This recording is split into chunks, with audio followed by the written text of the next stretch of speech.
A gente costuma, Janô, também começar os nossos encontros com um texto de abertura. E um de nós normalmente faz a leitura de um texto, que é um texto de boas-vindas para as nossas convidadas e convidados e um texto de provocação. Hoje, como é o último, a gente está assim, super coletivo, super emotivo, e a gente vai fazer um texto juntos. A gente fez um jogral e a gente queria ler para vocês.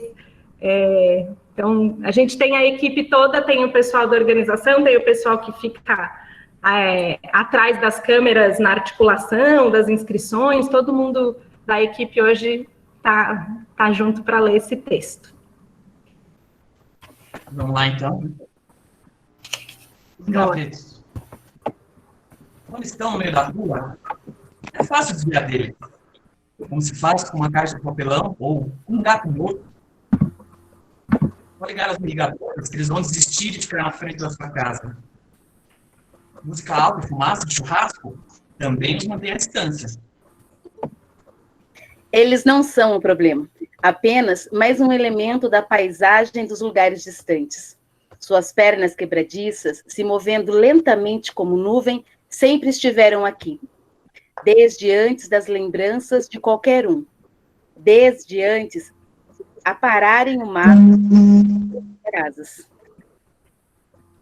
Os adultos prestam pouca atenção neles. As crianças, às vezes, os vestem com roupas velhas e chapéus, como se fossem bonecos ou espantalhos. E aí, são repreendidas pelos pais, por razões não muito claras. Não interessa porque, dizem, severos. Garotos mais velhos adoram bater neles com tacos de beisebol ou de golfe, ou o que estiver à mão, incluindo os membros arrancados das próprias vítimas.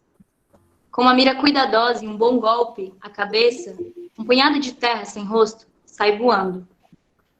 O corpo permanece passivamente de pé, até virar apenas lascas esmagadas entre o solado dos tênis, o solado dos tênis e o asfalto.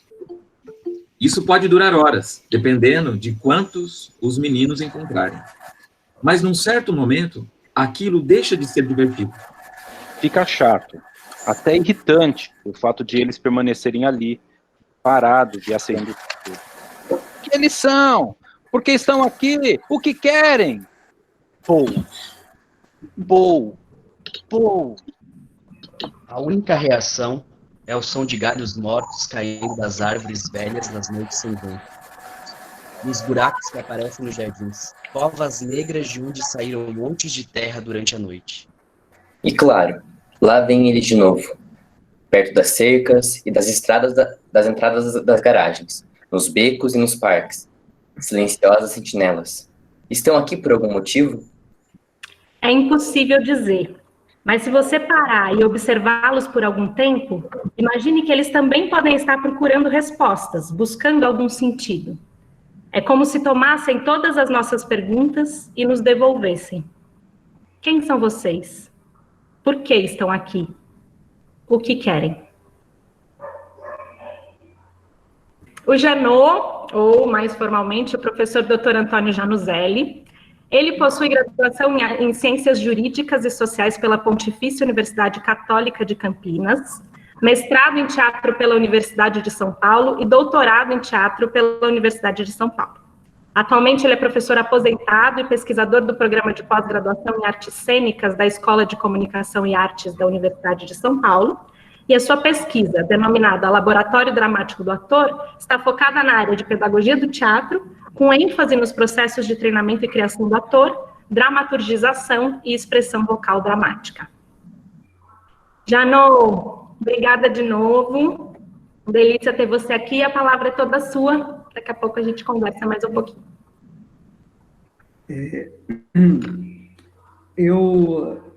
A gente vai ter uma conversa, né? Porque palestra, assim, não é o meu forte, então é mais conversa.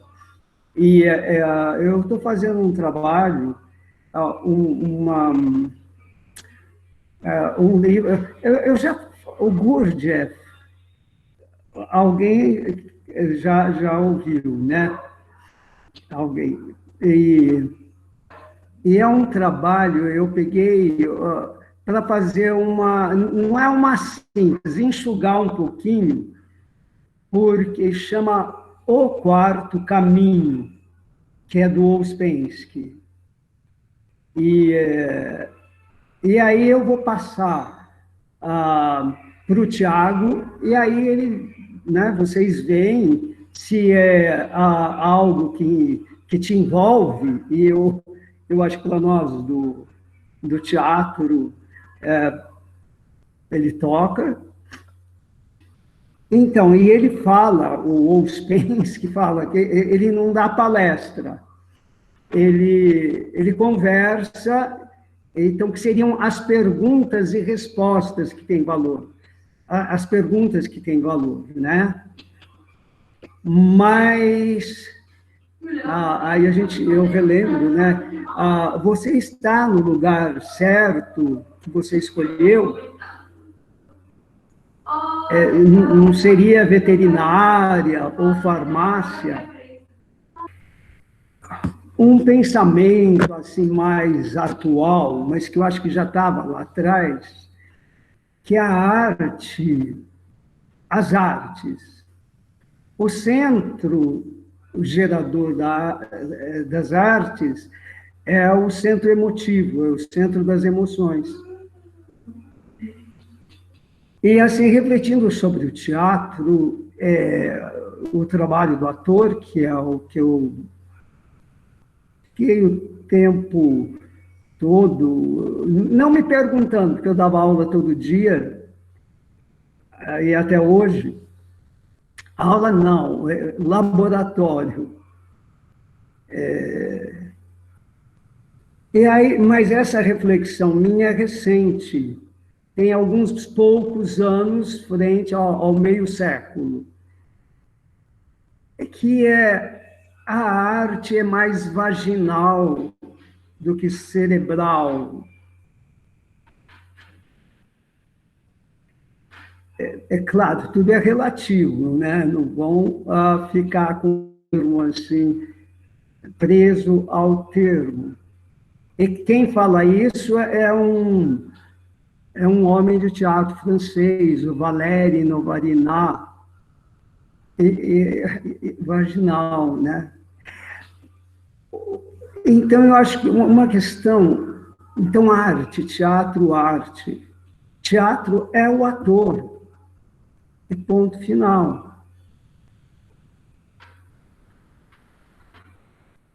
Seria um deslocamento de um trabalho mais intelectual. Estou dizendo no início, depois entra tudo. Porque o homem, ele é grandioso. Eu não posso falar homem, porque a Beth Nespoli, ela falou, Genô, então, porque hoje, nessa luta do feminino para, né, se colocar em nível de igualdade com o homem, ele estava falando, Genô, porque o laboratório dramático do ator. Depois, há uns 10 anos atrás, eu falei, o laboratório dramático do indivíduo ator. Não, do indivíduo não. Isso vai ser o último. Então, há uns 10, 12 anos, eu coloquei o laboratório dramático do homem ator. Aí eu tive uma entrevista com ela, que ela ia também fazer minha apresentação lá no Itaú. Aí ela falou, Genô, por que o homem ator? Eu falei, eu sei que... Aí que me avivou que não estava adequado. Eu falei, então vamos escolher juntos uma terminologia que não carregue a figura masculina. Aí, então, hoje, isso daí foi o ano passado, então, nesses 2 últimos anos, ficou o laboratório dramático do indivíduo ator.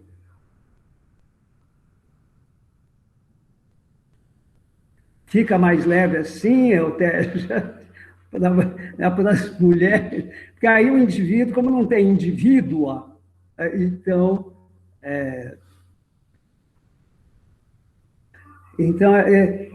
todo esse trabalho que desencadeou lá em São Miguel Paulista, em 1968, quando eu comecei a dar aula por uma questão de sobrevivência, porque meu destino era ser ator, e depois aí desencaminha todo esse sonho.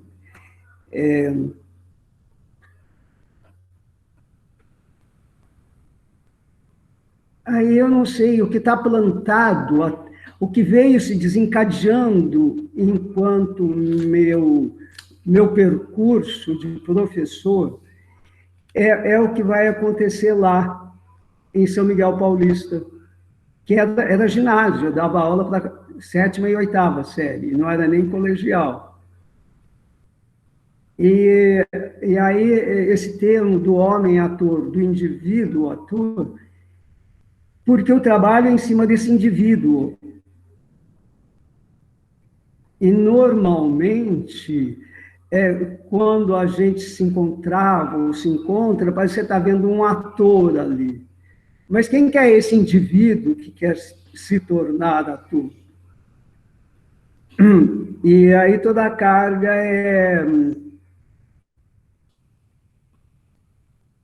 quem é esse indivíduo? Né, cada um, você se conhece? A gente se conhece mais pela mentalidade, pelo intelecto, mas o que é conhecer mesmo? Esse organismo que pulsa uma alma. Quer dizer, ele pulsa, ele é fabricado para isso, né, esse organismo, mas ele é vivo. E esse vivo é o que denominamos alma. Então, o Gurdjieff é um dos que fala, o homem esqueceu-se de si. A noção que a gente tem, a noção que eu tenho de mim, ela é fundamentada no meu intelecto e, né, no meu pensamento, mas somos algo extraordinário e não nos aproximamos desse extraordinário.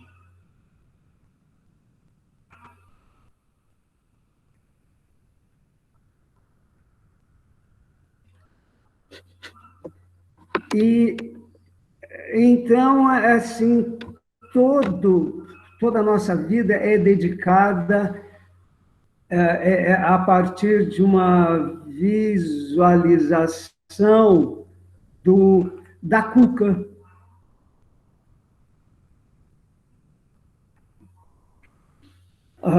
Há uns 5 anos atrás, me chamou a atenção porque foram depoimentos muito próximos um do outro.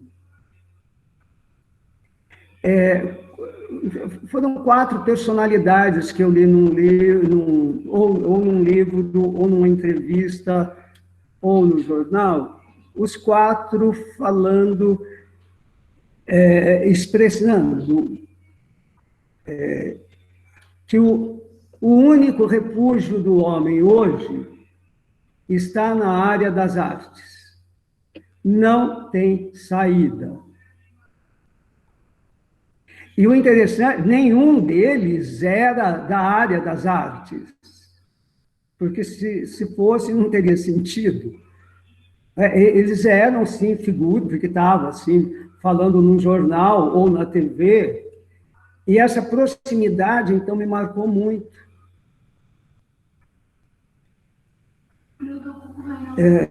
E aí é uma interrogação para nós, por quê?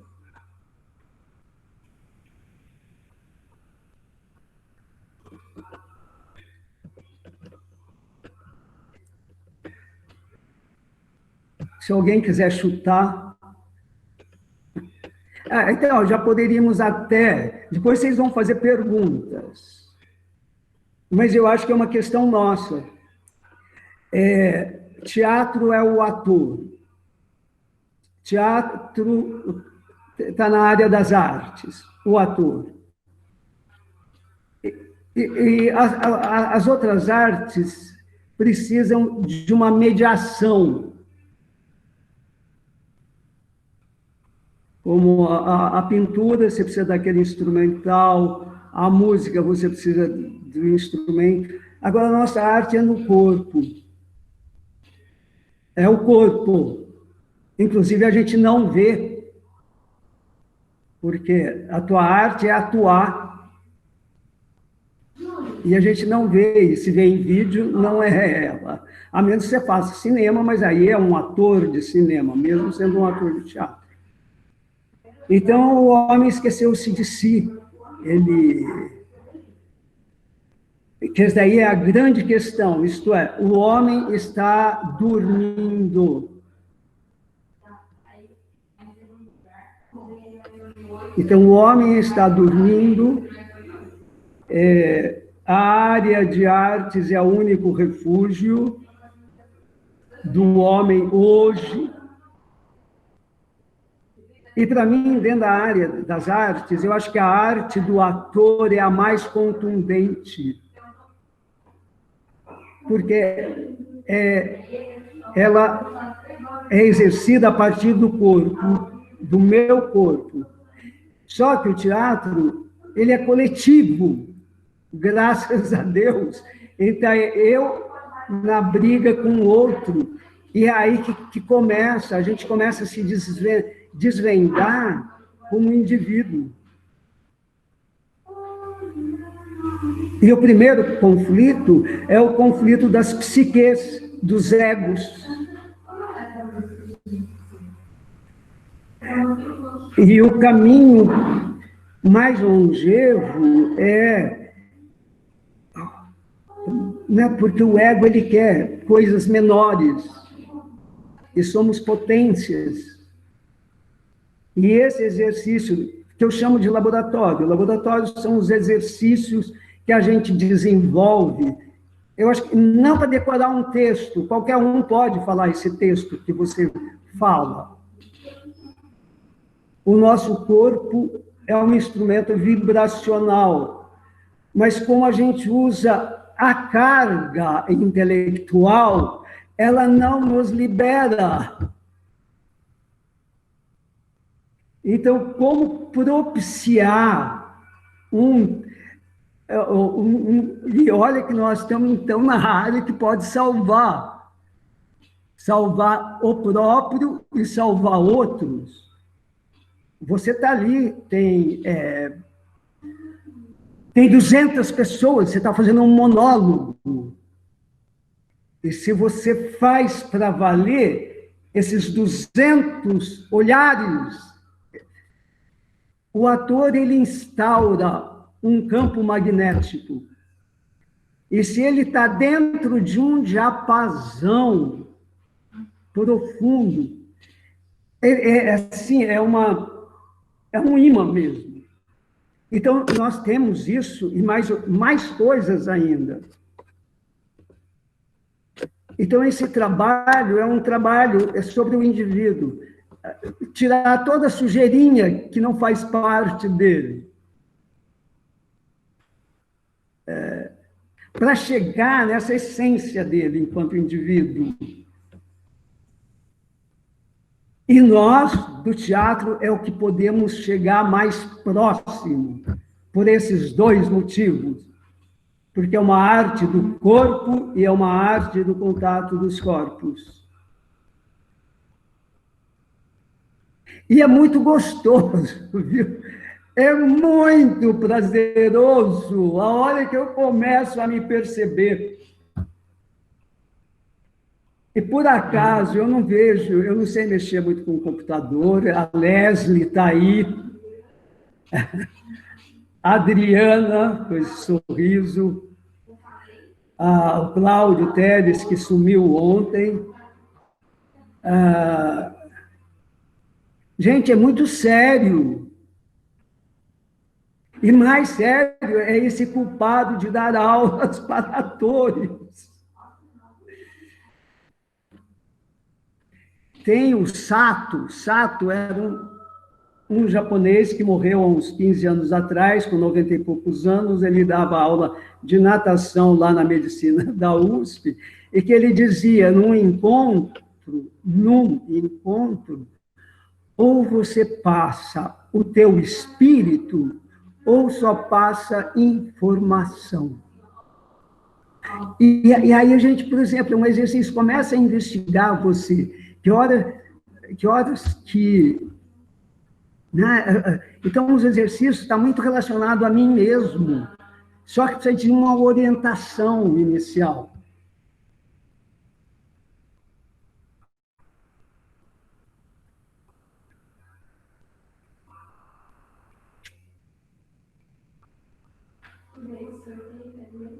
Bom, como que a gente vai aprendendo? Às vezes não é lendo toneladas de livros. Aliás, pelo contrário, a gente precisa dar descanso para a cabeça, porque a cabeça ferve muito, e isso impede você se apossar dessa inteireza que cada um é. Você viu que só gozando, você não faz mais nada do que gozar para ter um filho? Você já percebeu? Então, ele coloca muito...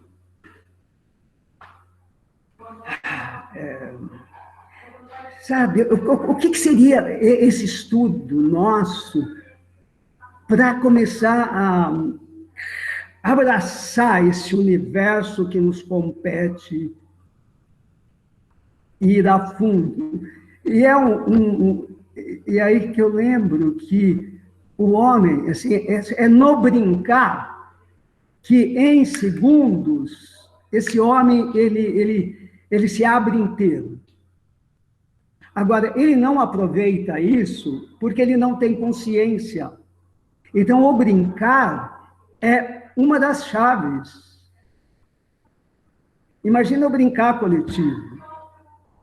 Então, eu dei 40 anos mais, estava fazendo 52, mas até 10 anos atrás, eu dava aula para 20, 30, uma vez dei para 110, e professores que tinham que fazer a educação artística que a ditadura colocou, você não podia ser mais professor de desenho, teatro nem existia, de desenho, de música, a educação artística.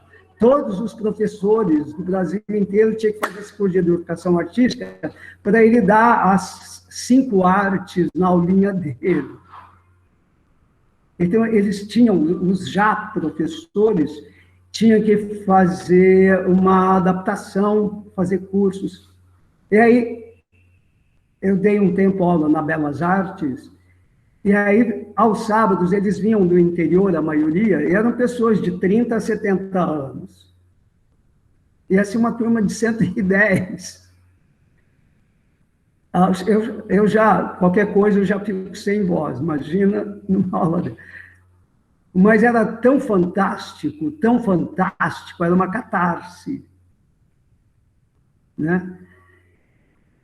Então, é esse um repensar, assim, desenvolver uma inteligência, Não, então, aonde a gente pode chegar? Eu digo que a gente pode chegar no céu, aqui.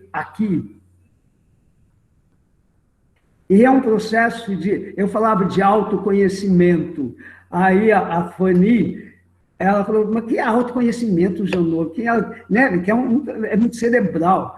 Então, autopercepção não é um trabalho de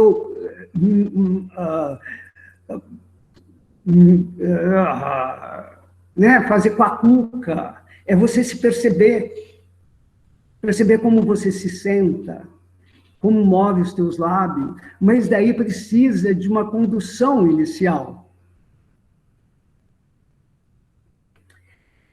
Uma coisa que eu sempre lembro é o Ingmar Bergman, que é o diretor de cinema.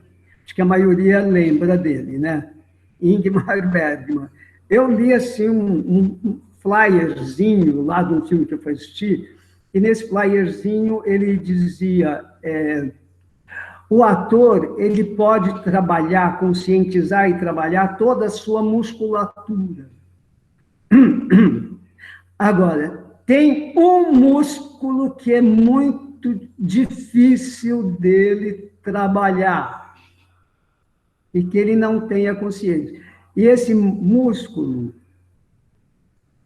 o que ele falava, a dica que ele dava é que fica em volta da boca. E como eu dava aula, 15 aulas por dia, e sempre a mesma coisa, né? Era prática, prática, prática, mas com cada turma acontecia números. Então para mim, facilitava, porque aí eu ficava encucado com aquilo, e eu ficava na boca de quem eu estava dando aula. Aí, daqui a pouco, eu volto para a boca, para isso daí.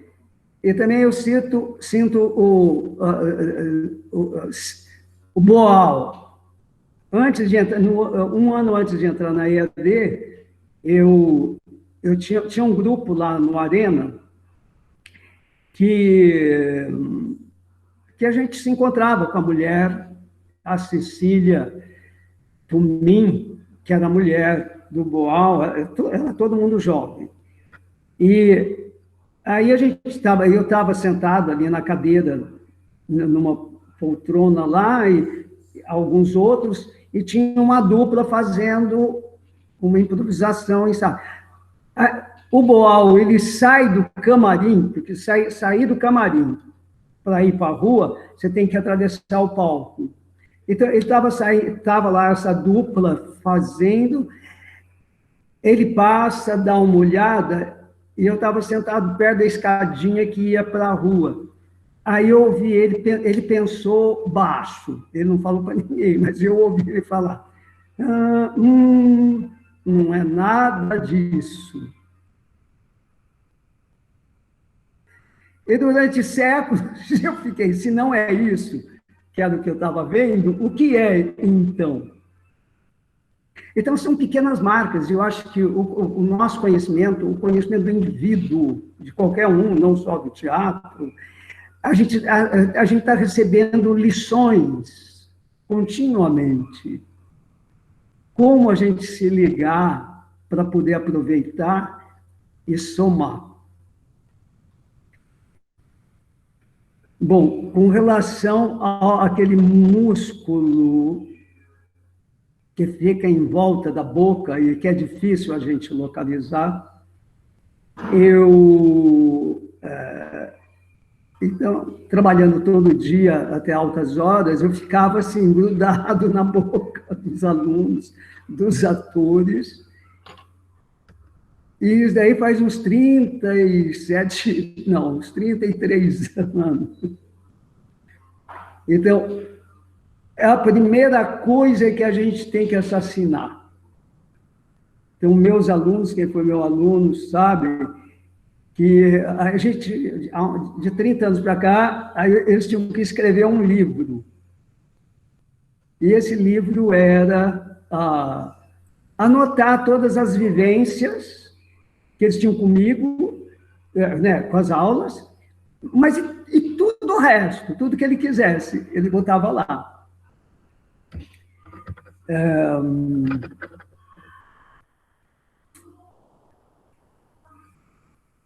E eu parei aonde?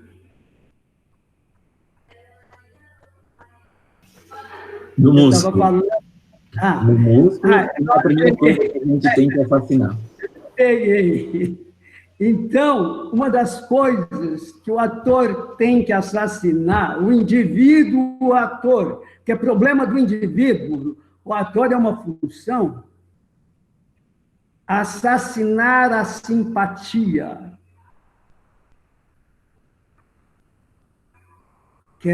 Querem ver eu representar?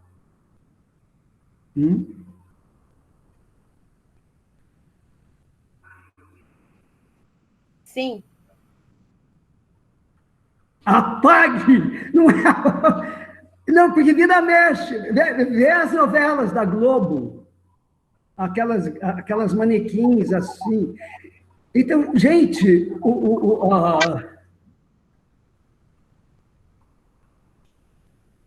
então, onde está?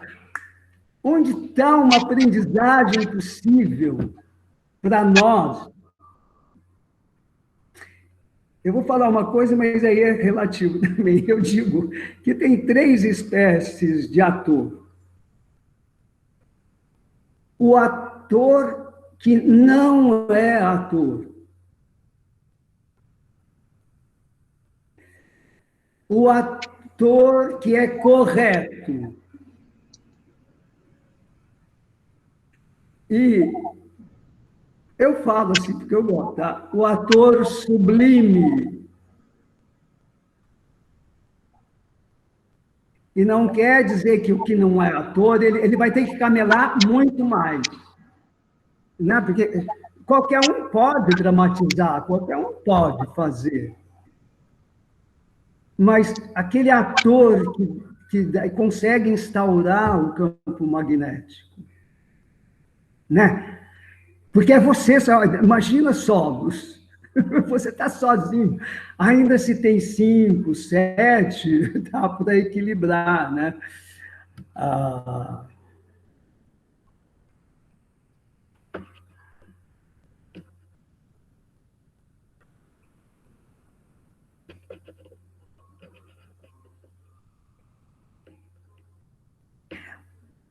Assim, eu não sei quanto... Olha, vocês têm que olhar aí o tempo, porque às vezes eu não consigo preencher, e às vezes... Então, uma coisa que eu tenho falado, assim, são os 3 eixos do indivíduo. Tá? Então, primeiro, o eixo é a minha postura. Como que é a minha postura, eu cotidianamente? Eu, indivíduo. Aí o segundo é eu, indivíduo, ator. E aí é que está o trabalho. Porque aquele eu cotidiano, ele pode continuar sempre. Agora, o eu indivíduo ator, aí você tem que fazer um pequeno trabalho para você ganhar a projeção cênica. Eu não gosto muito dessa palavra, acho que é a primeira vez que eu estou falando. Projeção. Não, ganhasse um corpo cênico. E é uma pequena virada que você dá na chave do eu indivíduo. E é aí que tem que ser o trabalho, e esse trabalho é de limpeza, de eliminar todos os condicionamentos expressivos, mentais, emocionais, mas que só pode ser ajudado por alguém que está se prontificando a ajudar. Isso é aquele que está dando aula. Então, é essa limpeza. Então, é um trabalho de limpeza. Agora, o Gurdjieff, ele fala, Camilo Chaden, ele fala que a diferença de um homem que não é ator e de um homem que é ator, qual é essa diferença? Normalmente eu não falo, eu mando a turma de atores falar, mas aqui, como o tempo é limitado, então não vai dar, porque aí todos que estão ligados teriam que responder, mas você pode responder. Então, olha, você limpa, tira tudo que não te pertence, mas não é no sentido de, depois, aqueles condicionamentos de pensamento, aí entra, mas é nesse sentido, daquilo que a gente repete muito, a minha mulher fala que eu repito muito. Mas aí o professor não tem saída, né? Porque você tem que repetir algumas.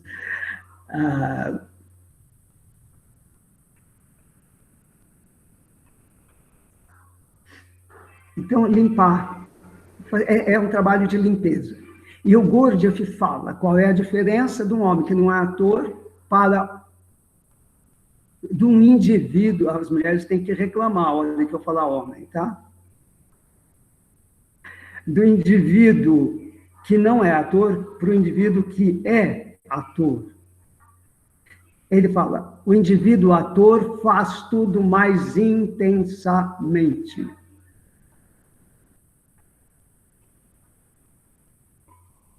É claro, como que ele vai instaurar esse magnetismo se ele não... Então, eu não sei, a arte ela está ligada diretamente a um outro nível de estado. E principalmente a nossa, que é no corpo e junto com o outro.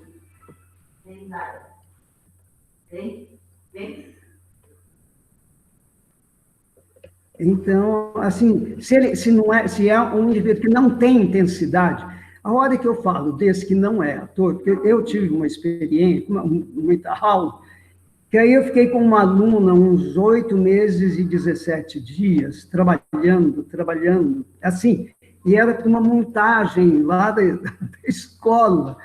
Gente, eu saí extenuado. E como eu sou meio retardado, né, eu fui dando tempo. E não acontecia nada.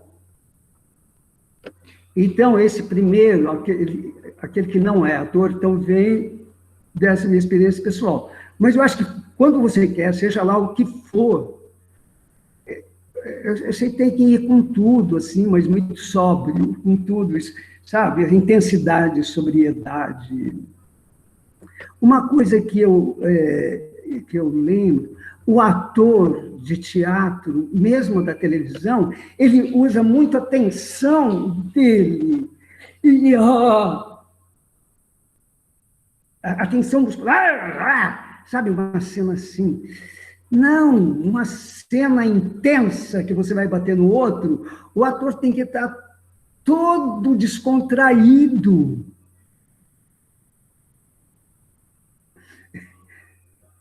Fica claro essa... Descontrai, porque tem... Aí, para você, o que seria passar a energia? Né? Então, olha, simpatia assassinem. Braços cruzados em cena ou na TV, assassinem. Então, a gente vai descobrindo os assassinatos que a gente tem que comer. Isto é, de coisas que ou estão amarrando, é maravilhoso o nosso trabalho. Assim, o trabalho do ator. Eu amo o ator. E é que é legal, o homem, o indivíduo, não vive sem o ator. E aí vocês respondem por quê, se quiserem. Janô, a gente pode abrir os microfones para comentários e já temos algumas perguntas. Vamos lá. Eu não sei se você está acessando o chat, mas quero só te dizer que tem muitas pessoas falando que te amam. Acho que é bom te dizer, porque eu não sei o quanto você está olhando. É uma declaração de amor atrás da outra aqui. Muito linda. Leslie, eu sei que sim, porque eu estou vendo a cara. Só tem um parênteses. Eu nunca decorei sobrenome dos meus alunos de teatro. E aí, Flávio tem 17. Tiago tem 13. Só quando eu vou no teatro, eu falo, não, ele é meu aluno. Porque eu não guardei, eu chamava pelo primeiro nome. E é isso daí. Mas vai, Teja. Agora, então, eu vou chamar o pessoal para as perguntas, tá? Tá bom. E aí, eu não sei se teve alguém que chegou no meio do caminho, porque eu sei que o número de pessoas aumentou um pouquinho ao longo da fala do Janô. A gente pede, por gentileza, para vocês escreverem as perguntas no chat, e eu chamo e você pode abrir o seu vídeo e o seu microfone. Fábio Lazari, você tinha um comentário, uma pergunta, se você quiser abrir, por gentileza, fica à vontade. Tá bom, tô aqui. Tudo bom? Boa noite a todos, todes. Boa noite, Janô. É um prazer estar aqui. É um prazer estar aqui. Já li várias pesquisas, né, que o senhor fez. Eu sou atriz e sou professora da UNB hoje também de teatro. E a minha pesquisa, ela trabalha na questão do treinamento, né, da atriz, do ator, só que no teatro de formas animadas, né, especificamente no teatro de sombras. Mas ela comporta aquela sensibilização toda para o trabalho da atriz e do ator, enquanto percepções corporais, que é tudo também o que você fala na presença, né? Mas uma das coisas que aí eu perguntei ali para saber a opinião, né, que o Janô tem sobre de estar fazendo essas três possibilidades, inclusive nessa última, falando do indivíduo, do ator, eu perguntei qual é a diferença que existe, se existe essa diferença entre indivíduo ator e indivíduo atriz, dentro do teatro, especificamente, né? Se o senhor percebe essa diferença ou não em todo esse trabalho extenso e longo que o senhor tem durante todo o caminho, né, percorrido no trabalho da praxis do ator e da atriz. Isso. O senhor, vocês podem assassinar. Tá bom, assassinado. E você? Não, olha, não, porque a presença ela é luminosa.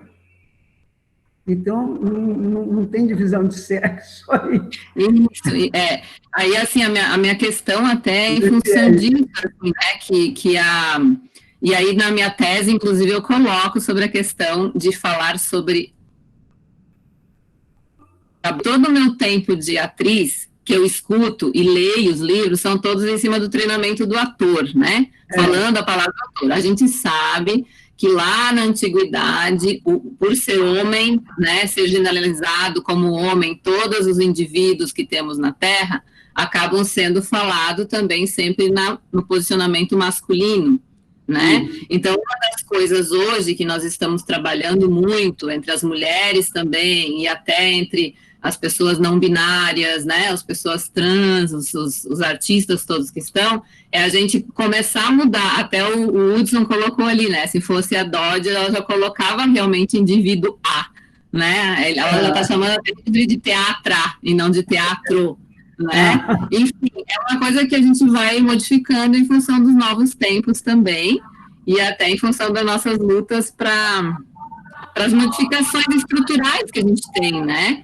E aí eu gosto de perceber isso, porque eu sou educadora física também, então é legal essa conversa, essa reflexão que a gente tem, né, e te escutar especificamente é maravilhoso, porque a gente entende que não existe mesmo essa diferença no teatro, né, as percepções, elas vêm do corpo, mas esse corpo não importa o sexo, não importa qual é a escolha do gênero ou do sexo, né, porque não existe diferença, assim como um atleta, por exemplo, existe na força e na intensidade, né?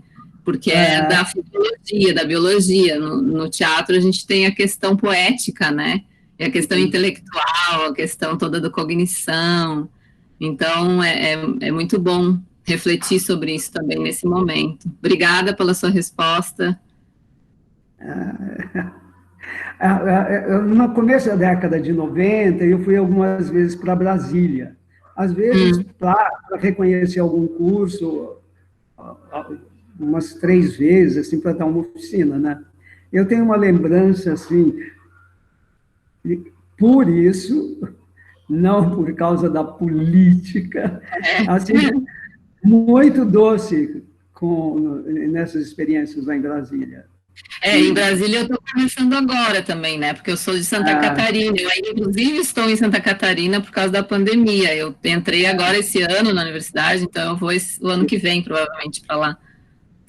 E nós temos esse privilégio no teatro, né, que grupo, antigamente, né, os papéis femininos, né, teatro japonês, teatro inglês e mais não sei aonde.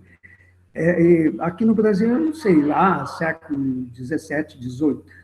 Mas esse privilégio que a gente tem, porque a palavra desnudamento, né, que é recente, aí, século XX, segunda metade, né, desnudar-se. O desnudar-se no sentido de se ver, de se perceber. Quando eu estava na EAD, primeiro ano, eu já tinha 9 anos de teatro de estudante, que eu fazia esporadicamente. E aí eu fui convidado para dar aula em São Miguel, que era classe masculina, classe feminina, e uma professora de lá me indicou para dirigir. Então, eu comecei primeiro ano da EAD, comecei a dar aula e comecei a dirigir, nunca tinha dirigido. E o teatro que eu fazia lá no TEC era teatro de texto. Não existia toda essa gama de experiência riquíssima que, na segunda metade, depois da década de 70, principalmente, que começa a se ampliar e vem exatamente a partir da expressão corporal. Né? E a gente tem o privilégio de ter um trabalho de desnudamento nesse sentido mais amplo, né? Que é e que é cura. Para mim, teatro, nesse caminho, é cura. Então, de ser um troca-troca, né? Tem ator, artista juntos, ensaiam e fazemos os laboratórios. Então, isso aí também é algo, assim, uma experiência única para nós, que não existe aí fora.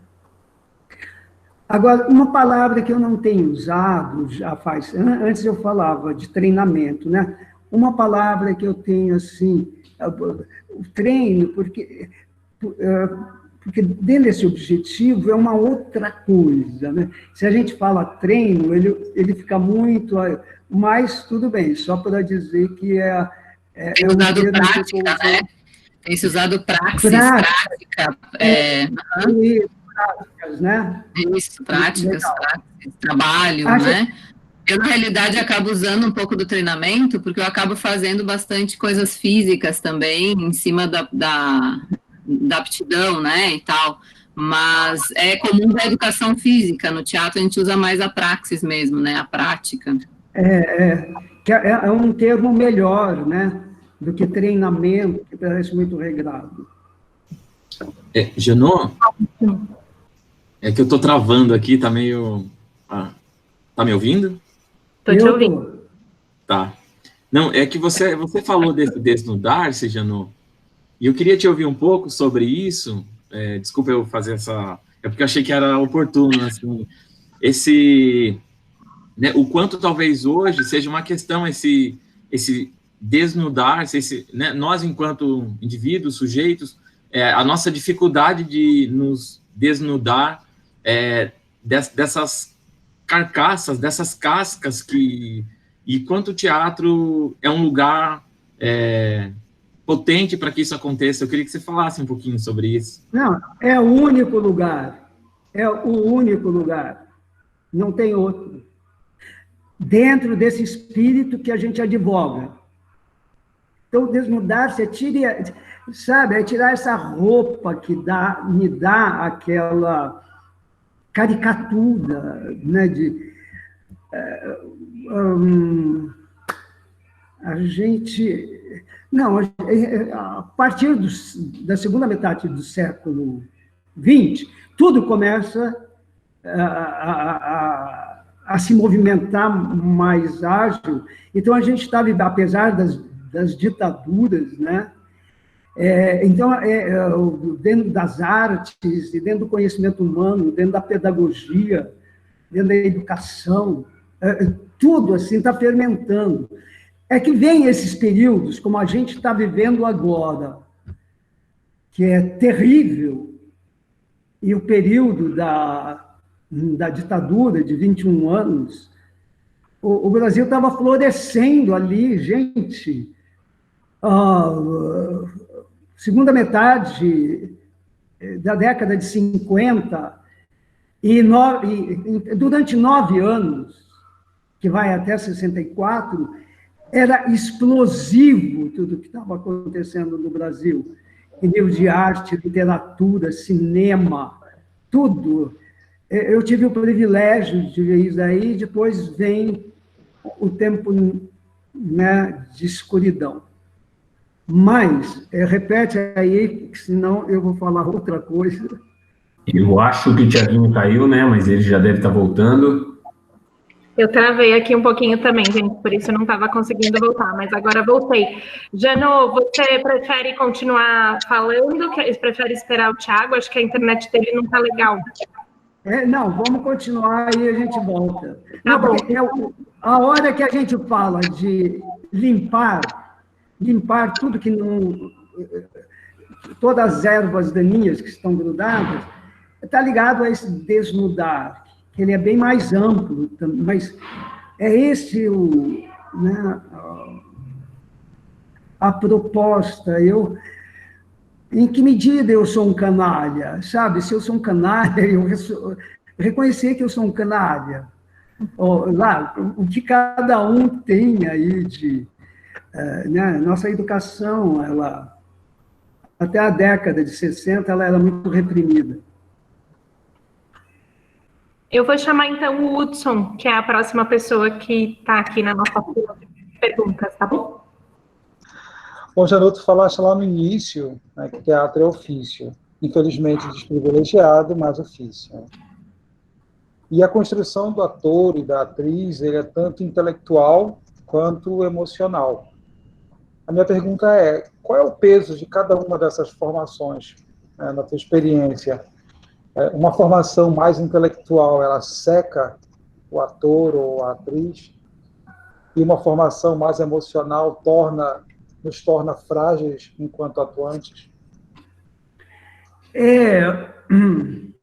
A gente nunca trabalhou as emoções do jeito que ela precisa ser trabalhada. Existe, Hudson, que, olha, nós estamos aqui, nesse patamar. Existe esse patamar, um patamar superior, depois existem outros. Nós aqui, a gente está muito enquadrado no intelectual, no racional, que é a nossa formação. A gente nunca trabalhou a liberação das emoções. Não existe esse espaço. Quer dizer, ele está existindo agora em algumas frentes, e que é principalmente do teatro, porque o trabalho do ator, ele usa tudo. É o corpo, é a mente. Então, o trabalho das emoções, a gente não começou.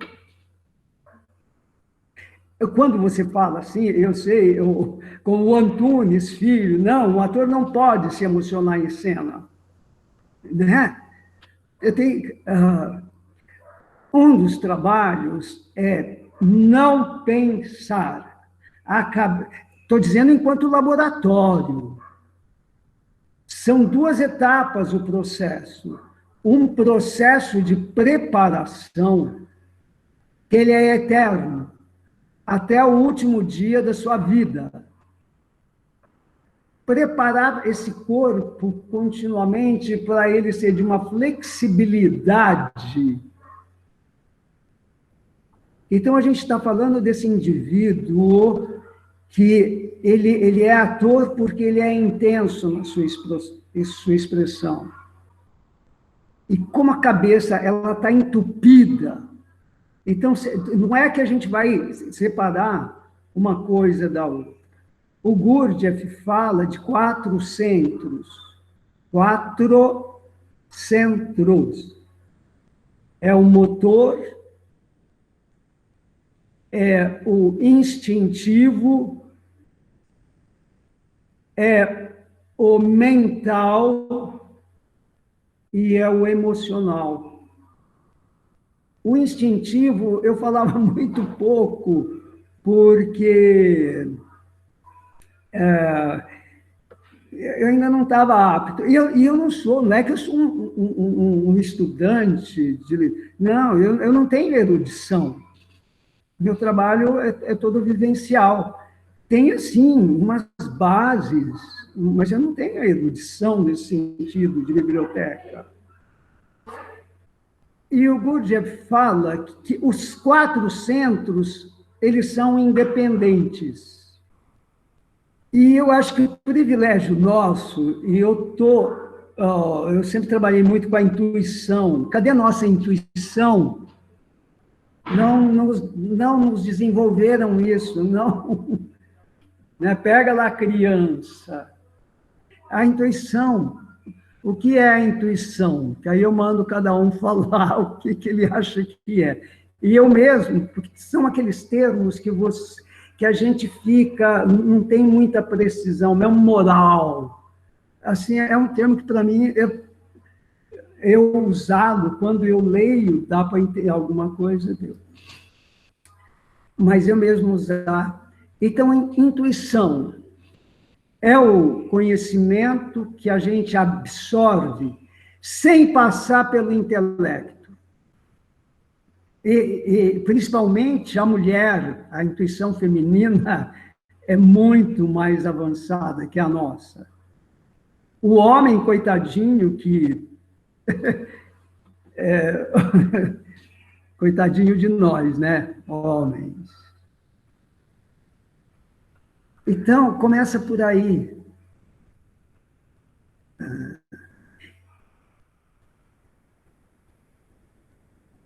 Então, os 4 centros, eles são... Quando eu li lá que eram independentes, eu falei, meu Deus. Mas como eu sentia que ali tinha uma certeza, imagina, porque o Gurdjieff, ele vai buscar o conhecimento esotérico, lá nos países árabes, na Índia. Era um grupo de jovens, lá pelos anos 1880, que saíram aí, eles moravam por ali, né? Grécia, Rússia. Então, tem um conhecimento, Hudson, é que eu não sei onde está aqui, mas se eu achar, eu leio para vocês. Então, a gente está muito longe disso, desse exercício. Porque aí ficou exatamente isso daí que eu já li outras vezes, né? A cabeça e a emoção. Olha, eu vou fazer um desenho aqui que eu faço, aí eu mostro aí, né? Ó.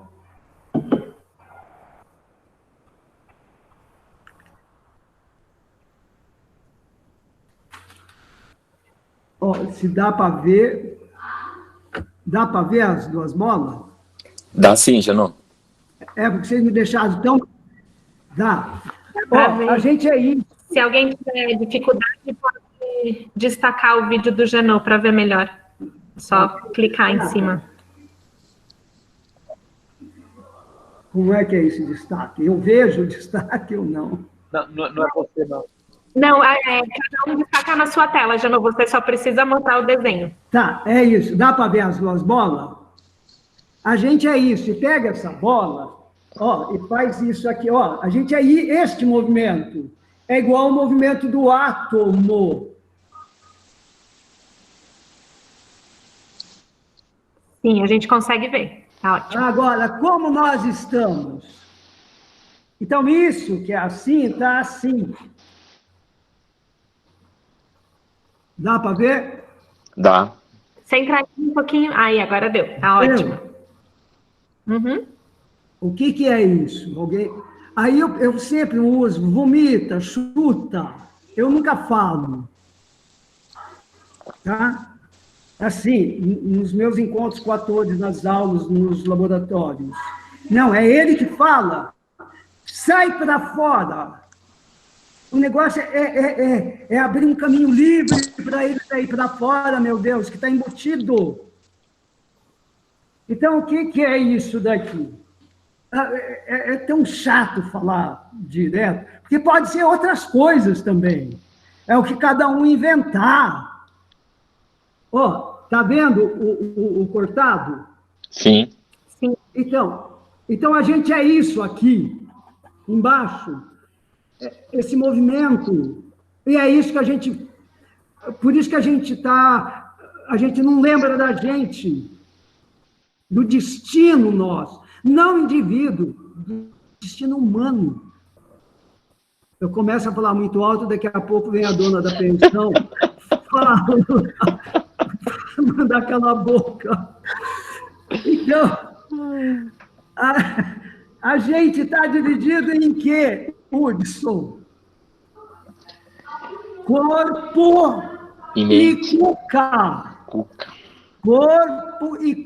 cuca é mais... né? Cuca. Então, um dos lados abaixa, não tem... né? E dá um tempo, é um trabalho... E ele não... aí, olha, até quebrou o meu óculos. Nada. Eu já gastei, assim, para consertar isso, nem vou falar, porque ninguém vai me ajudar também.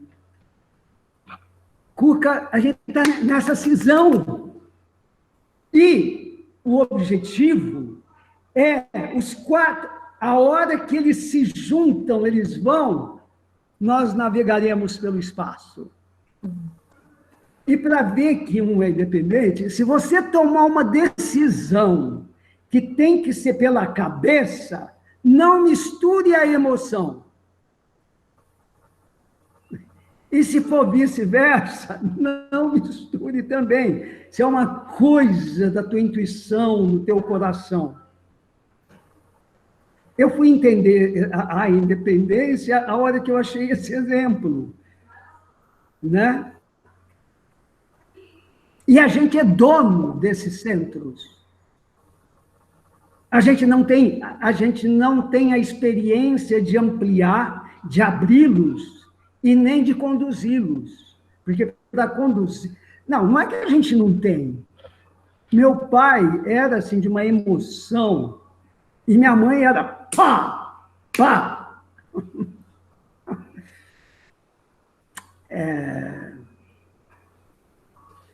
Então, é um tipo de trabalho que vai por aí, entendeu?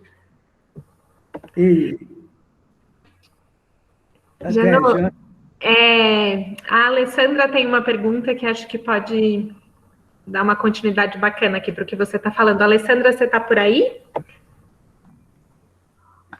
Alessandra Alves de Mello. Gratidão, Janela. Estou aqui chocado, mas grata. Olha, depois eu vou mandar eu estou fazendo um enxugamento do quarto caminho, que é o Ouspensky que escreveu, mas o Ouspensky foi aluno do Gurdjieff, 15 anos e amigos até a morte. Né, uma relação de mais de 30 anos. O Ouspensky era um escritor e um jornalista. Eu acho... aí você vai ver, aí ele vai falar por que a gente é essa pobreza. Pobreza, sim, né? É um sofrimento para todos nós. Que ele fala, o nosso problema são as emoções negativas. Você tem que descartá-la. Senão você não acessa esse outro estado. Então, é muito bonito. É bonito, muito claro. No começo, não, mas do jeito que eu estou fazendo, assim, ele fica mais claro. É que a primeira vez que eu li, porque o livro do Gurdjieff chama Fragmentos de um Ensinamento Desconhecido.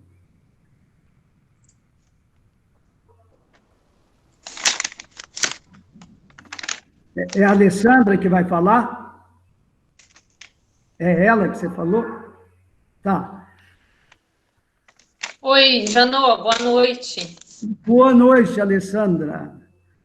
E eu gostaria de saber, com o senhor, da sua experiência, se hoje em dia é mais fácil trabalhar o campo das emoções do que em outras décadas atrás, de quando o senhor começou, né?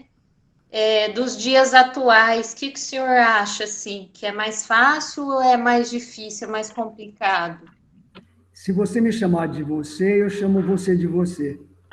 Não, Desculpa. Não é só não, é que você chegou atrasada e aí não sabe. Aqui eu falava, então... Não, é a força do hábito, né? Não, mas claro, claro.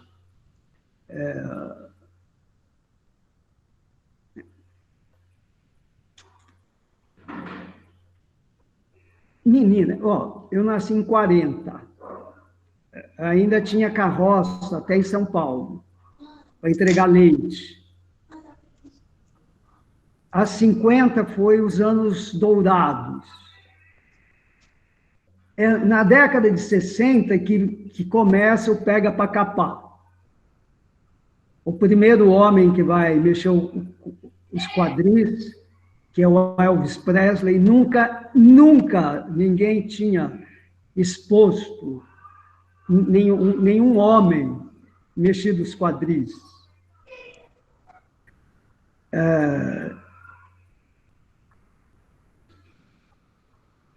Então, é na década começa na década de 60, e na de 70 que começa a abrir tudo. Então, a gente vive, não é que a gente vive essa abertura, era para viver, mas isso daí que a gente acabou de falar anteriormente, né?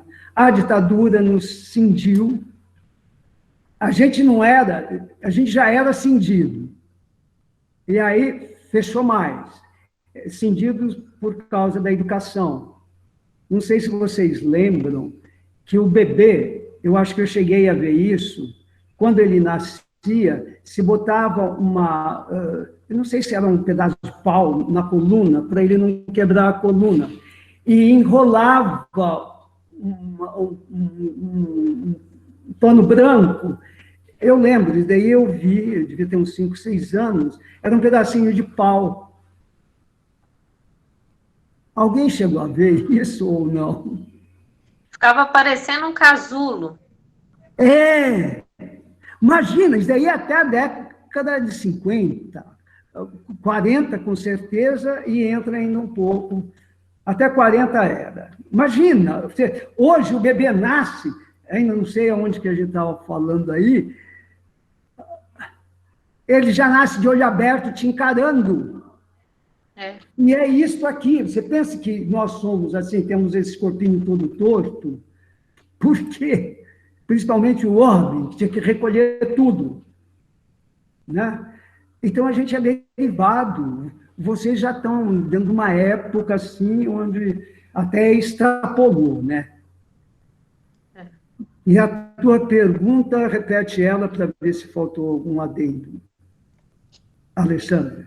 Então, porque da sua experiência eu queria saber, né? Que você acabou de falar que antes a gente era mais engessado, né? E hoje, se é mais fácil trabalhar, por exemplo, com os alunos, hoje em dia ou antes? Olha, eu parei de dar aula, porque, assim, eu estou trabalhando, continuo trabalhando, mas agora, com um ator, 2 atores, 3 atores... eu não sei, eu tenho 3 netas, uma com 8 anos, outra com 12 e uma com 18. É muito difícil, muito difícil. Lembra de tudo que existe nessa época de hoje. Na minha época, né, eu comecei a namorar na década de 50, a tia ficava do lado.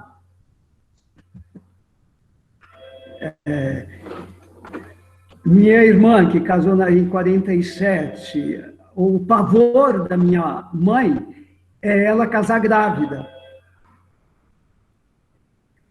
E hoje, as drogas, essa abertura descomunal, esse bendito, maldito celular, é terrível.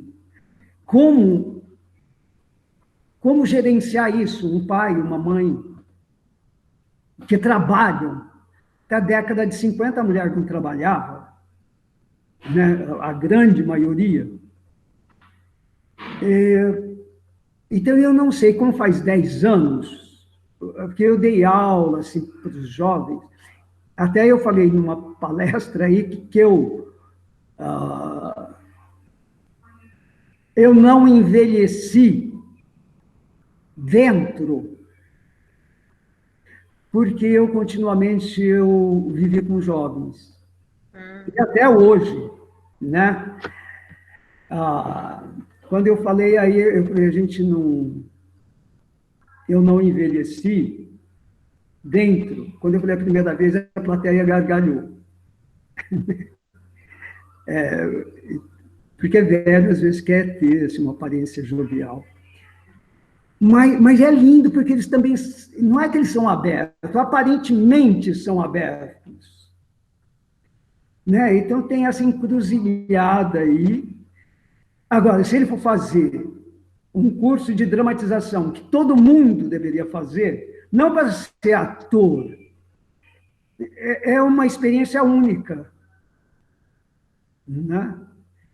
E não tem outra igual. É claro, com os devidos mestres. Senão, dá zebra. Vou chamar mais uma pessoa, tá, Janu? Olá, boa noite. Eu gostaria que você comentasse mais e falasse mais sobre o reconhecimento da atriz, no meu caso, e dos atores, no caso dos homens, do reconhecimento da força, né, desse poder magnético que a gente consegue alcançar com muito esforço e autoconhecimento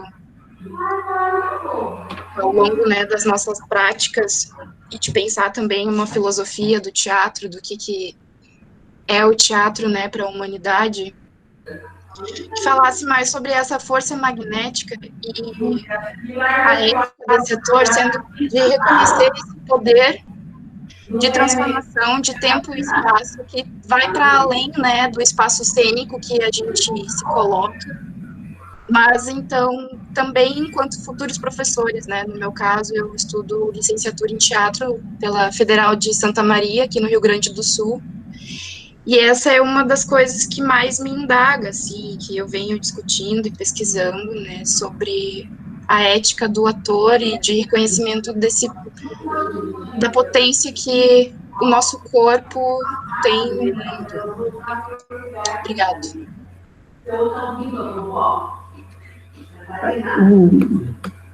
É esse poder magnético, a ética. A ética, eu acho que é uma questão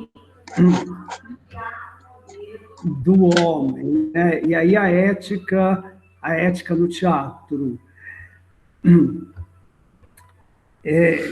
Como esse trabalho, ele foge aí de qualquer experiência de montagem, ele foge, sim, no sentido de como preparar, então demora alguns anos, e aí apresentar, eu sempre desejaria, assim, que esses trabalhos que eu estou desenvolvendo, com atores, um ator, 2 atores, 3, fosse sempre tivesse a característica de teatro laboratório, não um processo acabado.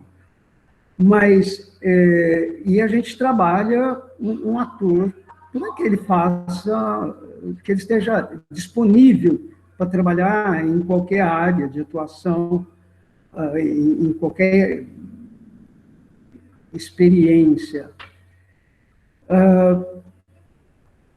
por exemplo, falando em ética, assim, um grande ator, já falecido, né? Mas eu vi esse ator, assim, isso aí uns 45 anos atrás, né?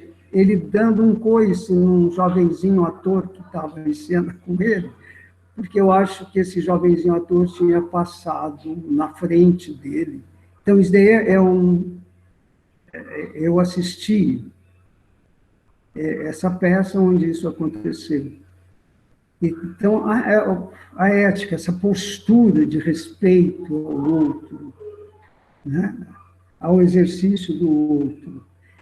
O que eu tenho, né, acho que até apareceu aí no informe, não sei, então, o laboratório dramático do indivíduo ator, e eu tenho centrado mais nessa questão da presença e transfiguração.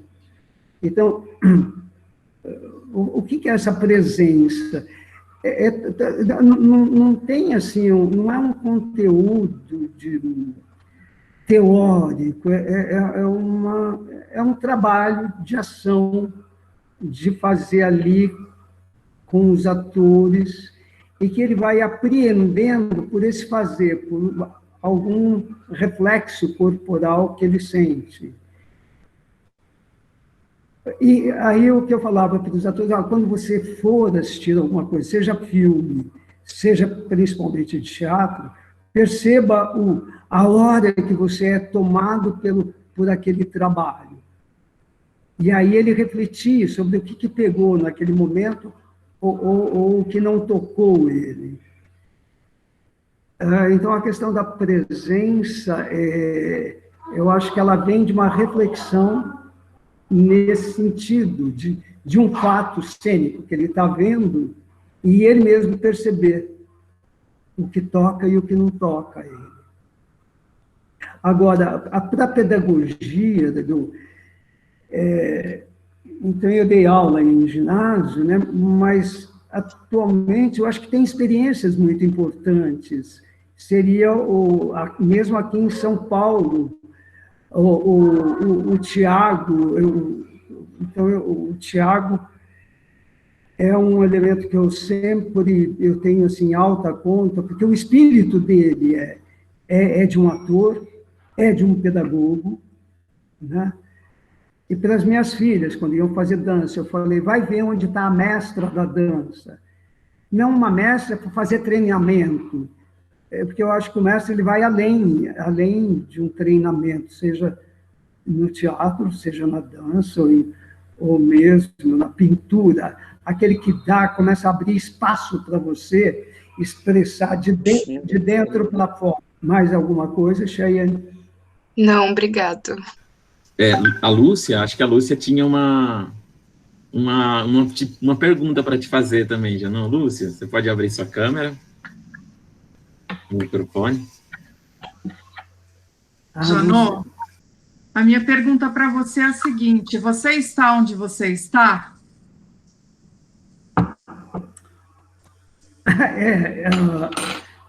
Aí eu jogo para vocês.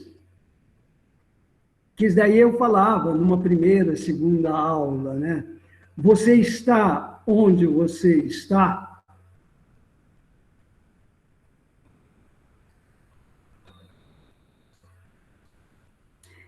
Começa a fazer pergunta para você mesmo, porque sempre você cada um remeter a si mesmo, né? As questões. Porque o corpo está lá. Se a cabeça não está, ele não está. Nós não estamos, né? Era uma pergunta que funcionava, né, Lúcia? Isso daí está ligado à presença.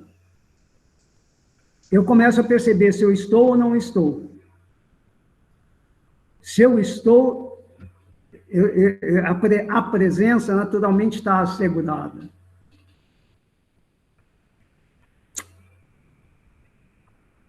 Porque eu me perguntar, porque tem lugar que eu não quero estar, eu sou obrigado a estar e eu reconheço, não quero estar aí.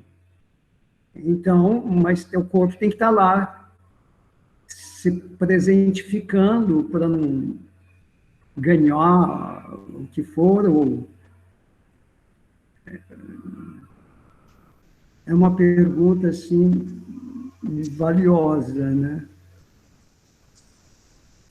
Janô, eu queria te pedir uma coisa, que assim, essa, por exemplo, até é provocado por essa pergunta que a Lúcia fez, que era uma pergunta das primeiras aulas, dos primeiros encontros com você, né, dos laboratórios, e eu queria te perguntar quais as perguntas você faria para jovens atores e atrizes hoje? Quais as perguntas você lançaria para além dessa de você estar onde você está?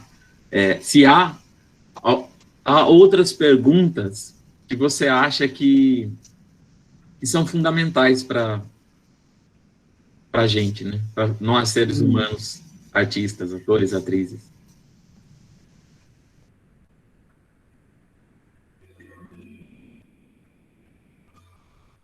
É muito interessante isso, você fazer perguntas. Lembra que tem um laboratório que é perguntar-se, que eu ia, logo no começo, faça uma pergunta, memorize e não deixe perder. Uma pergunta que você faria, né? Você tem certeza que aqui é o teu lugar? Você vai espremendo o sujeito para ele mesmo se ver, não é que você quer descartá-lo. Não, para ele se ver. E é como eu queria fazer idiomas, línguas, e aí não passei por causa de uma pergunta que o professor falou, se você responder, eu te aprovo.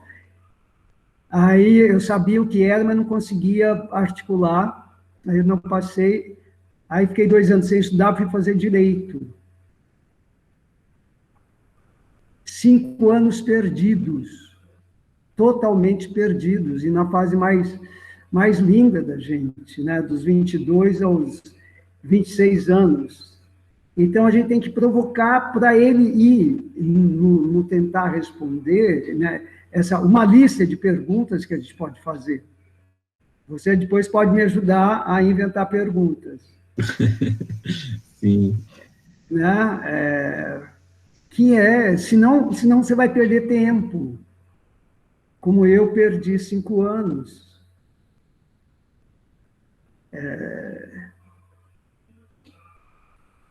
Vamos ver, estou tentando elaborar uma mais. Cada um podia fazer uma, né? O João, que pergunta você faria, João? Janô, quando ontem, a nossa reunião, né, pré-encontro aí, que já foi um grande encontro, ela foi, acho que muito, muito bonita, assim. E uma das questões que você levantou é a questão do tempo. Então, talvez eu faria uma pergunta relacionada ao tempo. Eu gostaria que você falasse um pouco para a gente também sobre esse tempo de ser e estar no mundo, né? E como esse tempo vai nos maturando, nos decantando em relação à vida e ao nosso modo de fazer, né? Ao nosso modo de ser e se relacionar. Queria te escutar um pouco sobre o tempo. Posso complementar do João, antes que o João responda? Quem que está falando? É o Flávio, o Janô. O Flávio ali, tá. Janô, eu sou filho de pedreiro, fui pedreiro por 12 anos, e, portanto, como filho de pedreiro e como pedreiro de profissão, sou acostumado a materializar coisas que só existem no sonho das pessoas. A casa é um sonho, né, que foi plantado, na minha opinião, é plantado na vida da gente, né? E trabalhar com meu pai como pedreiro e materializar esse sonho era uma coisa incrível. A gente chegava num terreno, não existia nada ali, e dentro de 8 meses, 10 meses, existia uma casa, existia um sonho materializado. E eu me identifico muito com o teatro, porque eu acho que o teatro, a peça de teatro é uma ideia E essa ideia não existe. E aí os atores, o diretor, né, o conjunto das pessoas materializam isso, né? E aí eu relaciono isso com a pergunta do Joãozinho, né?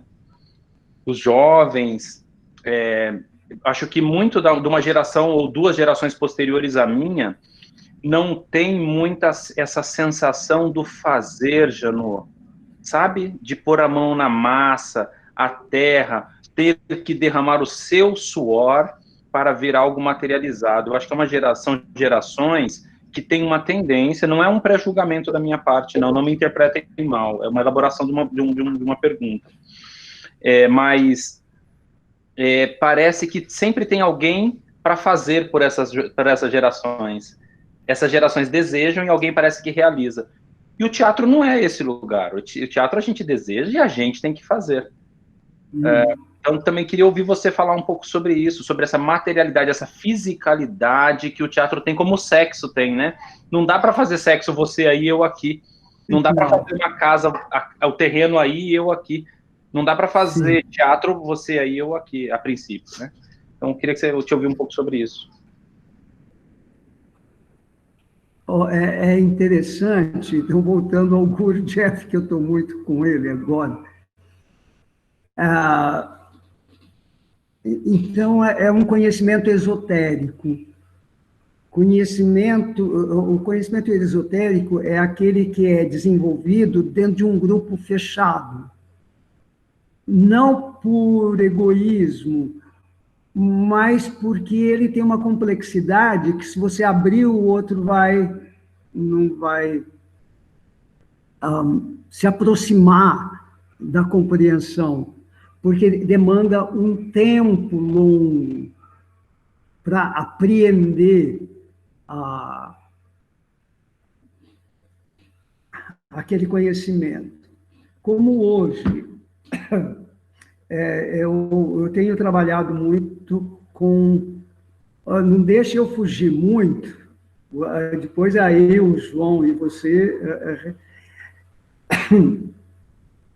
Eu tenho demorado de 4 a 5 anos com 1 ou 2 atores para talvez sair alguma coisa.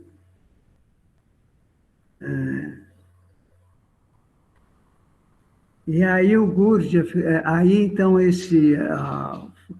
o quarto caminho, ele fala que o exercício é o exercício do fazer, não da teoria nem da filosofia. Você tem que fazer, é ação, como é o trabalho do ator. O trabalho do ator é ação, tanto na preparação, que até o último dia, quanto numa criação. Aí, para uma criação, que essa preparação vai afinando esse instrumento que é o corpo. Então, é fazer. O homem... e aí tem um mestre aí que ele fala, o homem só... Então, isso daí é do Gurdjieff. Fazer. Não, chega de teoria, chega de filosofia, porque teoria e filosofia é tudo aqui. Agora, é no fazer que a gente vai aprendendo, apreendendo, fazer uma casa, fazer uma atuação... né, seja lá o que for, fazer a massa, né, macarrão caseiro, tem os seus segredos. Está ligado ao tempo da massa, né? E uma coisa assim, tem alguém aí que está se aproximando dos 40 anos, mais ou menos. Então, o que é o tema? Assim, depois aí pegando tempo nessa ideia, mas geral, o que é o tempo? Eu fiz 80 anos agora, e eu falo, meu Deus, a gente é muito escravo também, assim, de números. E você sentiu, então, o tempo ele tem medida, ele não tem medida. Então, a gente não pode mensurar. Então, por isso que é meio doido, né? É meio doido isso. E fantástico, a hora que a gente começa assim, também não especular muito, A Lu Rosa. Estou vendo a Lu Rosa. Então, o João falou da questão do tempo, né? Porque tudo é uma passagem. O sangue não para de correr. E quantos anos você tem? 38? 35? 80? Já imaginou 80 anos o sangue correndo lá? Ele não para. E ele corre numa velocidade. Não tem noção.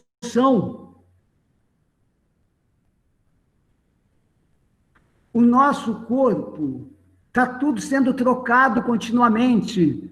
Está tudo nesse movimento, a pele, as células. Né? Aí tem aquelas datas, 7 dias você já tem um coração novo.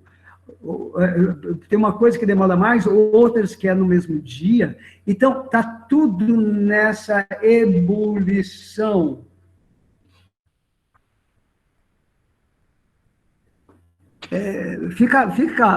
Fica claro um pouquinho? E é isso daí, essa apreensão. Eu olho a Lua e falo, por que ela não cai? Porque é um volume pesado.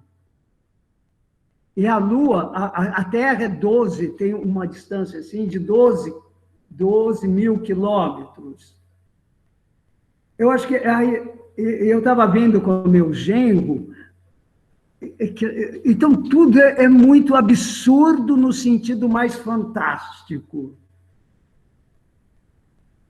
Por que a gente não cai daqui? Você sabe que agora a gente está meio de ponta cabeça, né? Aliás, a gente sempre está de ponta cabeça.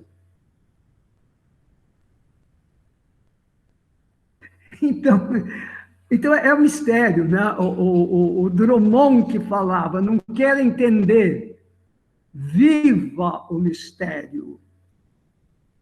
Porque senão você quer entender a cabecinha, que ela é muito diminuta, frente ao que é o real.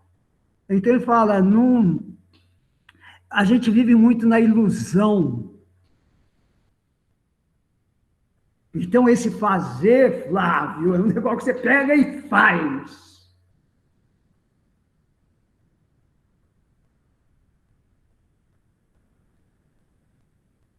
Tem que fazer. Então, esse, que é o Joseph Schaiken, que ele fala, o homem... Vocês estão ouvindo? Estão ouvindo? Sim. Que é um ator americano.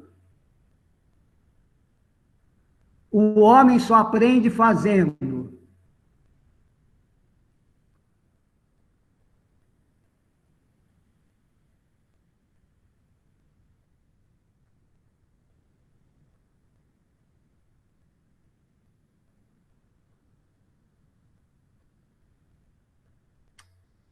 Teve uma época que eu li em algum lugar, porque vocês sabem do que nós somos feitos, né? É de células.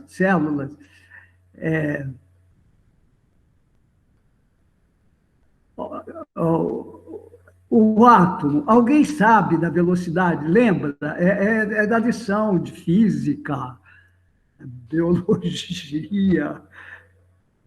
A velocidade de um átomo, alguém lembra?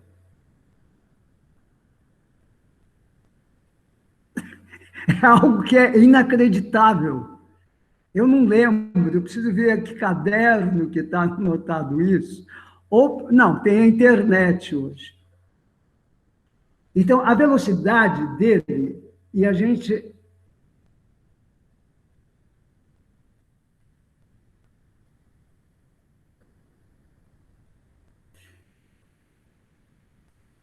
A gente é feito dessa composição, o corpo, cada corpo, de trilhões de átomos. O Flávio falou a velocidade, já não, 9,80665 metros por segundo. Quem? O Flávio? Oi. Foi o João, eu acho. Foi o João. Foi o João que está de lado, então.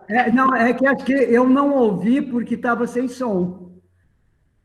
Ele escreveu no chat, por isso que eu te falei. Então, repete devagar o número. 9,80665 metros por segundo. 9 metros? 9 metros. Não chega a 10? 9,8, é bem pertinho de 10. Então, vamos falar 10 metros por segundo. E ele dá volta, ele está dando volta sobre o núcleo. Esse daí eu sei, eu não lembrava do... Então, é 10 quilômetros, 10 quilômetros. 10 metros por segundo. 10 metros só. Bom, e o núcleo, o núcleo, que é... Você já não enxerga o átomo, e muito menos o núcleo. A velocidade dele é 100 mil vezes mais do que a do átomo.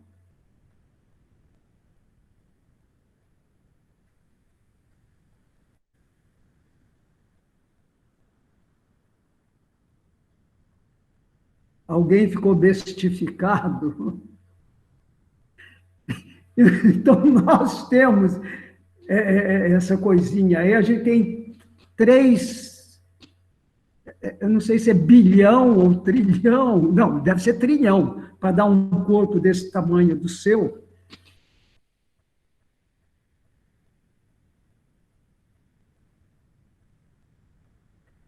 Ô, João,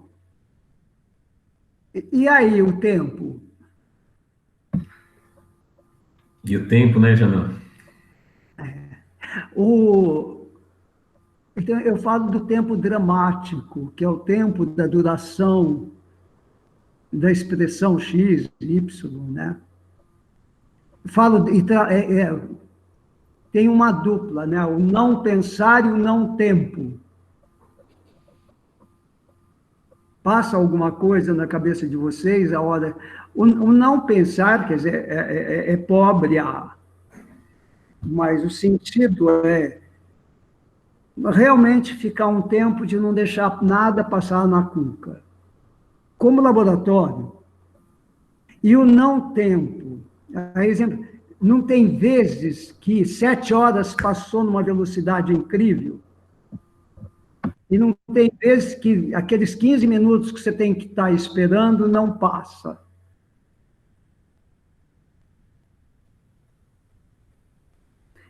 Então, o babado vai por aí, né? Eu queria te agradecer muito a presença. Eu tive um probleminha de conexão aqui hoje e caí, mas logo me recuperei. Queria te agradecer muito pela sua fala. É muito impactante te ouvir mesmo, né? E eu falei no início de você ser o mestre dos meus mestres, e eu escuto a sua voz através da voz deles, agora te conhecendo melhor, e é muito impactante te ouvir,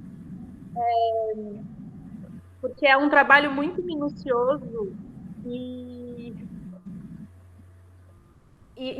alicerce, né? Um trabalho muito fundamental para o nosso ofício, assim, que você propõe, e a forma de pensar, e as práticas que você discutiu. Eu fiquei muito tocada de ouvir, e muito tocada de ver como os meus mestres, que foram seus discípulos, né, que se chamam de mestres, também reverberam isso, assim. Então é muito lindo ver como a herança que você está deixando, assim. Eu fiquei muito tocada por perceber isso na sua fala.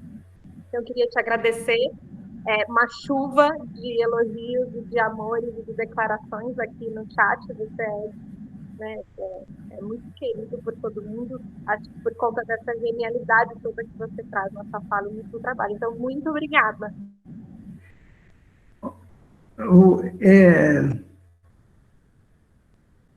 Pegando aí, o Rubem, aquele ator que ele era de Mato Grosso.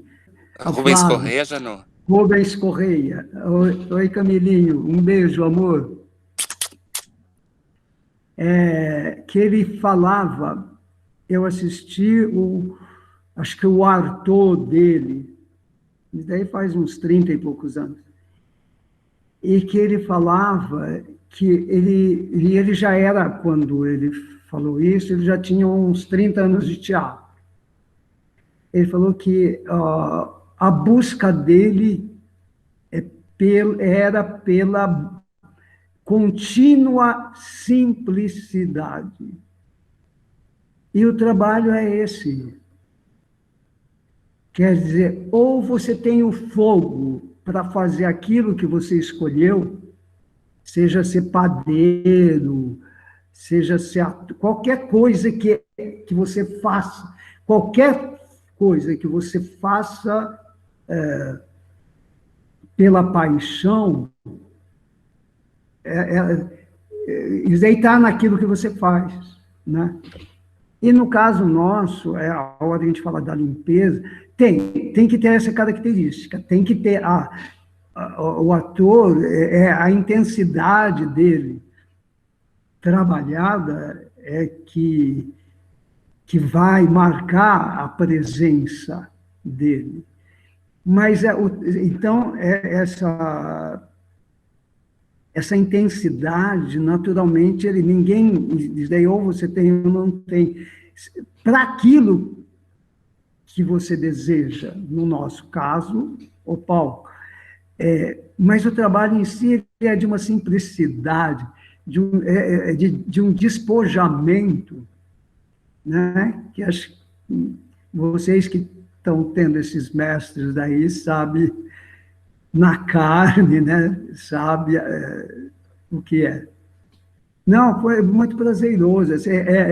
É estranho, porque assim, uma coisa é você ver todo mundo, né? Outra coisa aí, dali a pouco. Mas é o que temos para hoje, né? Até os próximos meses aí, e que é ótimo, né? Temos essa abertura para as imagens vivas. Sim, ainda bem que temos. Eu queria chamar o Flávio, o João e o Thiago para a gente fazer um brinde final hoje, que a gente está finalizando, e agradecer todo mundo pela presença, não só hoje, né? Tem gente que está aqui e acompanhou todos os encontros da jornada.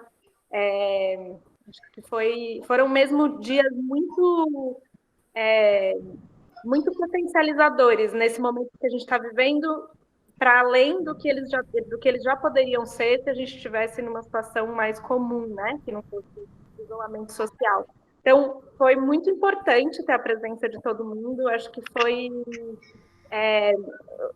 os diálogos que foram se estabelecendo entre os encontros, né? E que a gente pôde ter com essas pessoas que frequentaram muito tempo, e para quem veio uma vez ou outra, ou para quem está hoje também, agradecer a presença, porque é sempre muito enriquecedor, mesmo de câmeras fechadas, a gente ter tanta gente, essa aglomeração internautica aqui, para a gente conversar.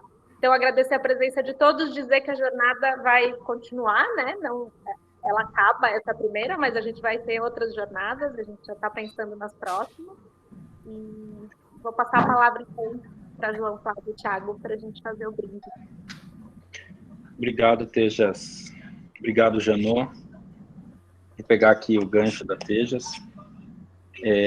Eu queria, Janô, aproveitar essa oportunidade, antes de agradecer a você, agradecer a presença de todas as pessoas que participaram dos 12 encontros, mas, sobretudo, Janô, essa pessoa, que é o João Armando Fabro, meu amigo, vocês não têm ideia como as nossas vidas se cruzam, assim, né? A vida, a felicidade, para mim, é encontro, é presença.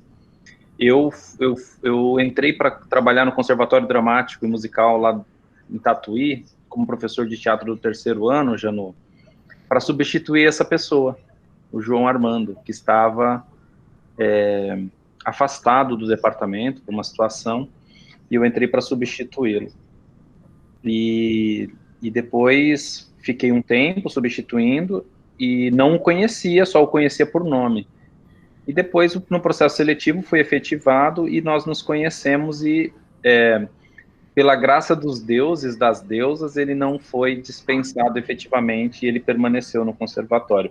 Pela graça de todas as pessoas que um dia pensaram em fazer teatro e se inscreveram no Conservatório de Tatuí, ele permanece lá com a gente, né, e permanecerá. E eu integro essa equipe. O João, que hoje eu posso dizer assim com muita tranquilidade, é um dos meus melhores amigos, né, porque é difícil dizer que você tem um melhor amigo, né, nós somos pessoas do teatro, né, nós amamos muitas pessoas, né, e eu amo o João, né, amo a Drica, amo o Thiago, amo muitas pessoas, a Tejas, enfim. E o João, que foi que me convidou, Janô, para fazer parte desse trabalho do Existimos como...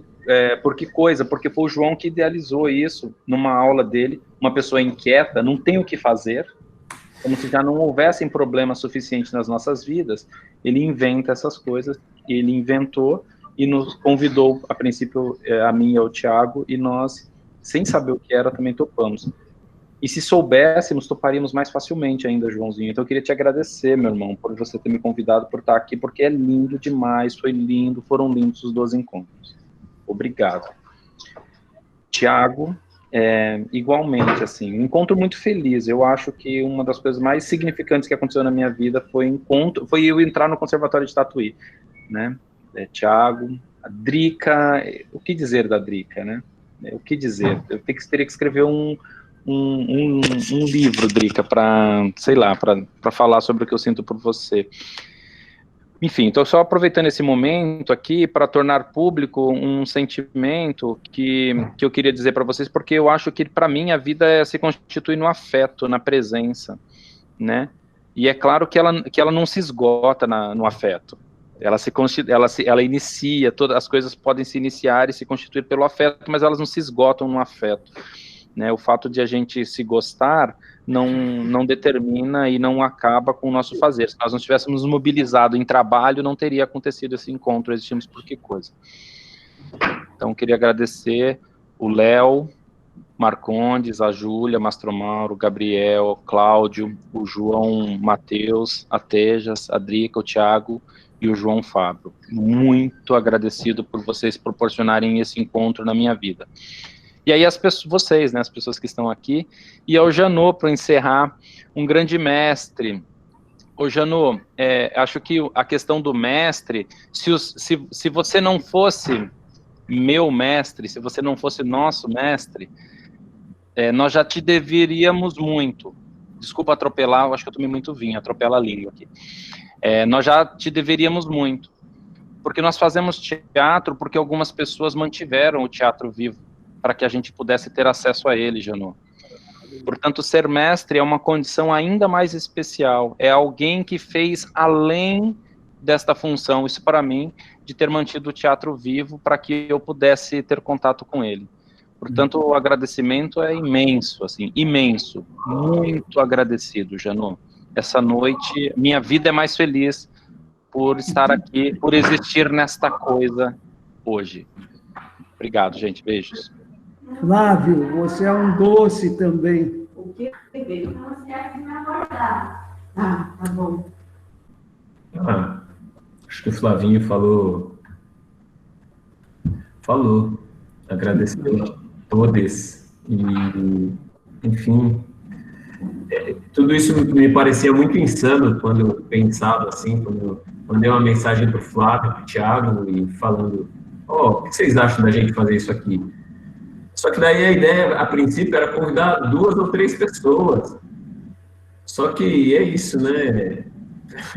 Daí a gente convidou muitas pessoas para a equipe, e daí a equipe foi tendo muitas outras ideias, e convidamos 2 mulheres maravilhosas para mediar isso aqui, e dar uma cara para o negócio toda outra, assim, né? Que é a Tejas e a Drica, enfim, e vai se criando uma rede de relações e como o Flávio disse, uma rede de afetos mesmo, né?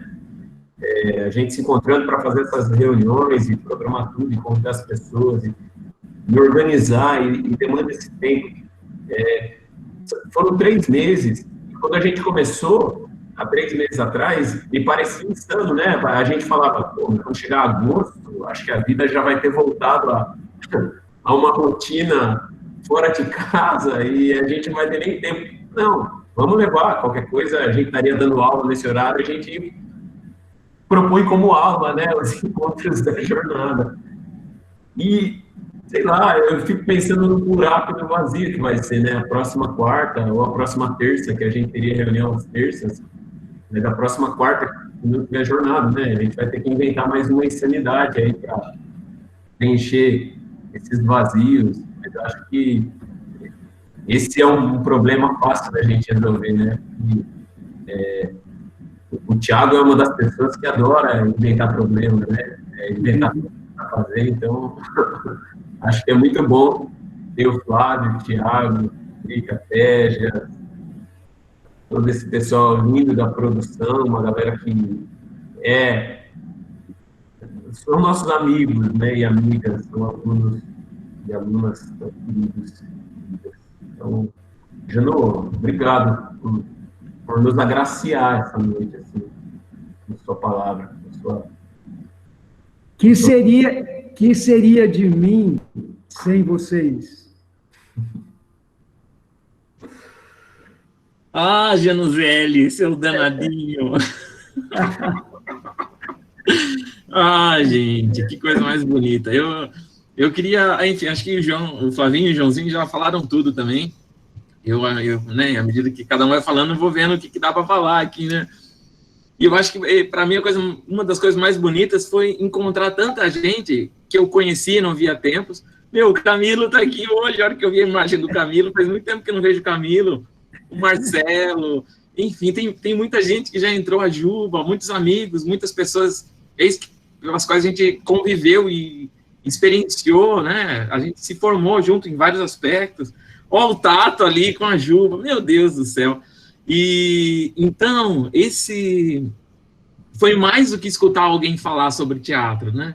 Acho que essa jornada foi muito mais do que isso. Foi a gente se alimentar de humanidade mesmo. E a gente saía às quartas, pulsando, assim, saía energizado, porque as coisas não estão fáceis, né? Então, eu acho que esses encontros foram muito especiais por isso. E é isso, o que no começo era para ser uma coisa pequena, a gente foi, não, mas já que a gente vai fazer, vamos chamar tal pessoa, mas seria incrível tal pessoa. Ah, mas tal pessoa, porque tal pessoa... e todas as pessoas que a gente ia pensando em chamar, não era só porque eram pessoas importantes do teatro, mas eram pessoas pelas quais a gente tinha afeto, pelas quais a gente tinha alguma relação, e que a gente achava importante estar com a gente, né? Compartilhando, trocando, e a gente conseguiu gente de todo o país, né? Do começo também era, tomara que tenha umas 30, 40 pessoas que entrem, e daqui a pouco tinha gente do Pará, do Acre, do Amazonas, né? De Santa Maria, Santa Catarina, da Bahia, de Alagoas, e acho que esse tipo de coisa a gente talvez não conseguisse pelo presencial. Isso era uma coisa que a gente sempre falava, né? Em face desse problema e da gente só conseguir por meios virtuais se encontrar, você tem o ônus, mas a gente tem o bônus também, né? E hoje a gente tem toda essa rede de relação mesmo com todas essas pessoas que participaram. Que talvez daqui a alguns anos a gente se encontre em um festival, algum encontro, e a gente fala, pô, você não estava lá na mostra, participei da jornada. E aí a gente se alimenta disso, né? Então, foram 12 semanas muito intensas. Acho que essa intensidade que o Janot falava também foi algo permanente na gente. Em toda, eu acho que a equipe de organização, porque a gente ficava, essa semana, no começo dava muito pau, problema com relação à estrutura técnica mesmo da internet. Daí você vai aprendendo como operacionalizar, como fazer com que as coisas aconteçam sem tantos pepinos, né? E aí a gente vai curtindo mais também.